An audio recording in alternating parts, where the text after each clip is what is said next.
Okay, now it's time to check the electrical system. What you want to do is get the seller involved. Have him sit on the bike, have him turn on the key, and tell him to give you the left turn signal. Check the left turn signal for the front and the back, because you're going to be walking in front of the bike. Make sure they both work. Check the right turn signal. Make sure that the high beams turn on. Turn off the signal. You also want to make sure on your dash here, you're going to have notification lights of if the turn signal's on, if the high beam's on, if the neutral light's on for the, for the gear. So make sure you're able to check that also. Now, to check the brake lights, you're going to want to look at two things. You're going to want to first hold down the handbrake. You're going to want to make sure that that turns the brake light on. Keep in mind, seller's on the bike, you're walking around. Check the handbrake, check the foot brake. Make sure that the foot brake turns the rear light on.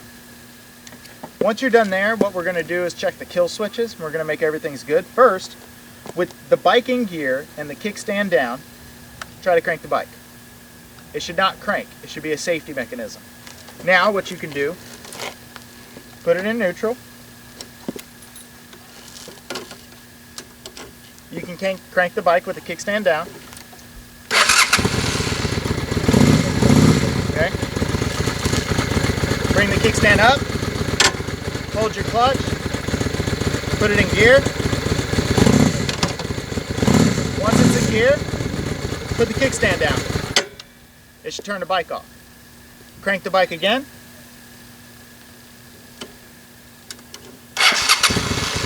Make sure that the kill switch on the handlebars turns the bike off. Crank the bike again.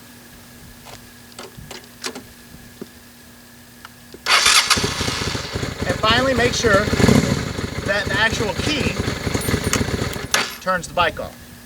At this point, if it's past, all the turn signals, if it's past both brake lights, if it's past the dash coming on and all three kill switches working, you can be pretty confident that the bike's in good shape. But there's still one thing to check. You need to check the charging system. And a way to do that without specialized tools is this. You crank the bike.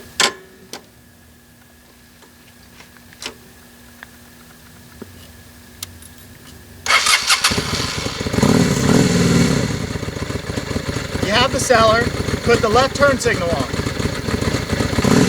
You have him turn the high beams on. And you have him put his foot on the brake pedal. Now while doing that, you ask him to rev the engine.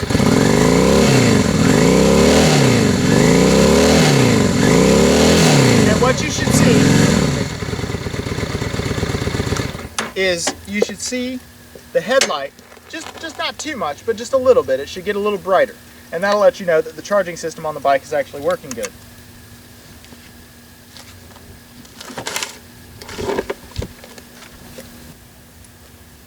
Alright, the charging system looks good, the electrical system looks good. What we're going to move on to is the fluids and filters, and we're going to start with the fuel. The first thing you want to check with the fuel is make sure that the fuel supply valve, it's on this side, but you should see it. It's what has reserve, on, and off. You want to make sure that that moves freely with no obstructions. Secondly, you want to check the gas tank. Make sure that the gas tank has no rust in it, okay? Make sure there's no rust on the outside of this either. And if there is any rust in this gas tank or on this, do not buy the bike. Don't buy it. Because what's going to happen is those deposits will eventually end up getting inside your bike. And that's not what you want to see happen. The next thing we're going to check is the engine oil and the filter.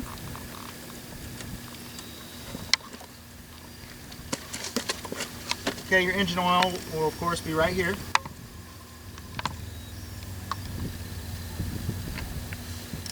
And you're going to want to wipe this off before you do it, but you're going to want to make sure that it's closer to the top of those two marks.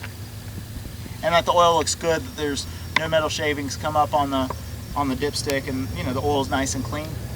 Now you should also check the oil filter, because believe it or not, a lot of people, they'll actually change their oil and they will never change the oil filter. No. So it's just another maintenance checkbox that you can have on your inspection. You can let them know, hey, I'm going to have to do the filter and all this other stuff. Then what you're going to want to do is check the oil drain plug.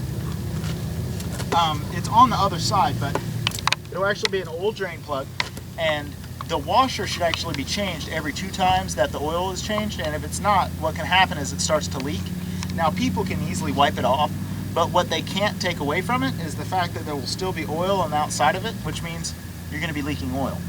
Okay, you're also going to want to check for leaks around the oil filter itself. Once all that looks good, excellent, you check it all off, excellent, excellent, you go to the coolant.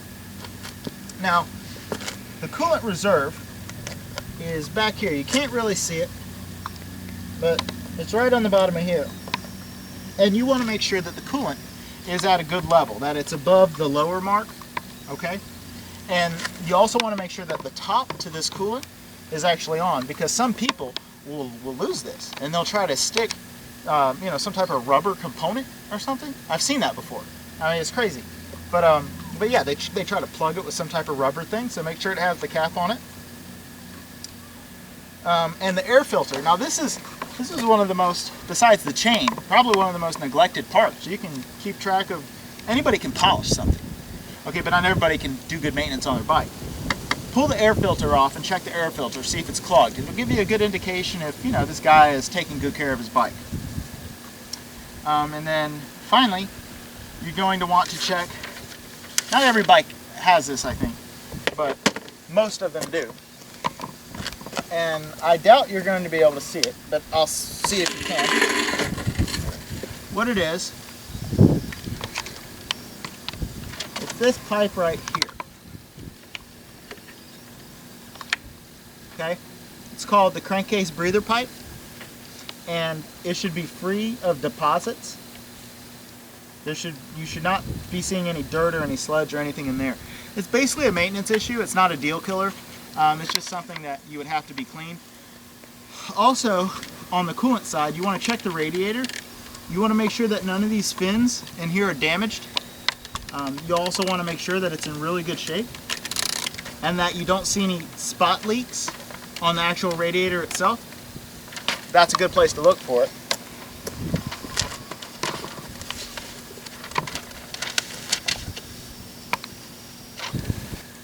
Okay, fluids and filters look good. Now what you want to check is the engine.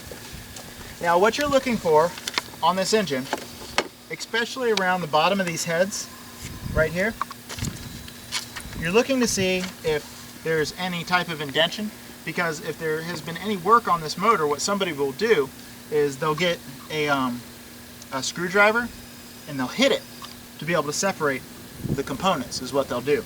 You also want to check to see if any of the bolts have been turned at all, if there's any turn marks on the bolts. That'll give you a good indication that the motor has definitely been worked on, and if they can provide a receipt, because doing something like this, it's, you definitely need a specialized technician. Sure, you can do it yourself, but unless he has a piece of paper saying, yeah, this broke and this is what was fixed from, wherever the bike is, then I would walk away from the bike. I wouldn't trust a backyard mechanic with what actually makes your bike go. On the exhaust, you're going to want to check, for any leaks at all. Make sure the motor is nice and clean.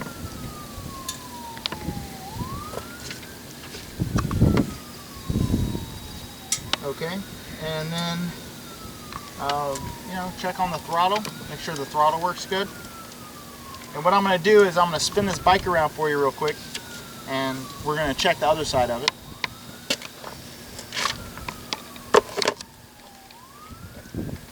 And now on the engine and the throttle, we're checking the other side. You're going to do the same thing. You're going to want to check to make sure that none of these bolts right here, that they haven't been turned. Right here on this seal, on both sides of the cylinder head, you're going to want to make sure that there's no type of groove or indentation that would indicate someone took a flathead and popped it to be able to do engine work. Of course, you're going to want to look for any type of leaks on it. While you're down here, go ahead and push on the shifter. Make sure that all the bolts are really tight and it feels really good. And then you're going to want to check the choke. You're going to want to make sure the choke pulls out nice and firm. Okay, what you do not want to have is a choke that's very loose, that just, comes out. And then finally on this side, you're going to want to, when you check the throttle, make sure it goes from fully open to fully closed, just like that. It shouldn't stop. You shouldn't have to wheel it back up. It should automatically spring right back up. And then to check the choke, what it should do is increase the engine's RPMs. Okay? So when you crank it,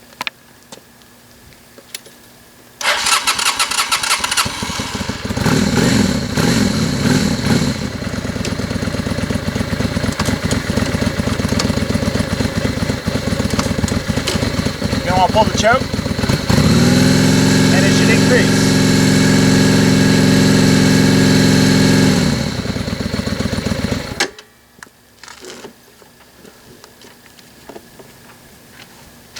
All right. The next thing you want to check is the spark plugs. Okay.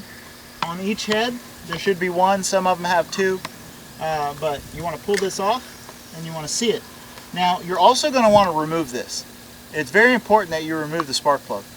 And what I'm going to do is show you some pictures right now of what spark plugs look like.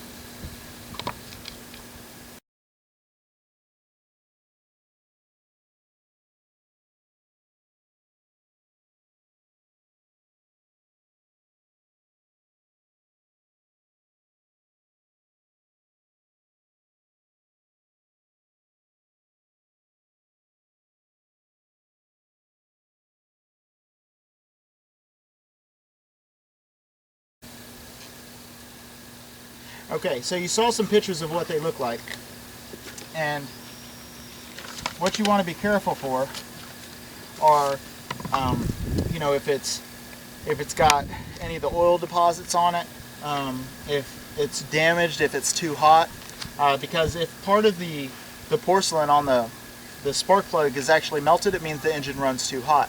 If part of it's damaged, there means there's some type of loose component that's flying in between the valves. Okay, if it has too much oil and deposits on it, on the actual spark plug itself, it's going to mean that the valves are not working properly, or the rings. And you see, this is what I'm talking about when I say the odometer, because if that spark plug has that type of problem with it, and you check both of the spark plugs, by the way, but if the spark plug has that type of problem, you can pretty much be guaranteed that this bike has high miles. At about 25,000 miles, you'll have that problem.